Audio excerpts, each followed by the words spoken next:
বলছে বাসর ঘরে ঢোকার জন্য হাড্ডাহাড্ডি লড়াই। 50,000 দিলেও বেশি দরকার না। কিস্তিতে দেন কিছু আর অগ্রিম দিয়ে আমারে ডাক দাও এই যে বউ এখন আমাদের সাপোর্টে, বউ এখন এই পাশে টাকা দাও। কেন হবে না, এটা তো পার্সিয়ালিটি। কেন আমি আলিমের সাথে আছি তাই? তাহলে তো আরো ভালো, তার টাকা দেন।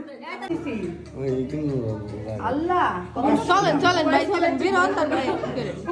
টাকা দাও। আমি আসলাম তোমার ভাই থাকলে তো ভালো হইতো এই আমি আসলাম তোমার ভাই থাকলে তো বললাম জিতাই দিলাম আমরা জিতাই দিলাম। তুমি যে বড় দালাল এইটা বুঝছি। হ্যাঁ বুঝতে হবে, নাতি টাকা। এইটা বড় দালাল আছে এই জানি আমি। এইটুকু চাবি মাত্র 5,000 টাকা 12,000 গাইস, 12,000। এই তাবিটুকের দাম কি 12,000 টাকা গুনে দিলাম 12,000 বলে 5,000 তবে সাইজে টাকা দেওয়া হয়েছে, ঠিক আছে?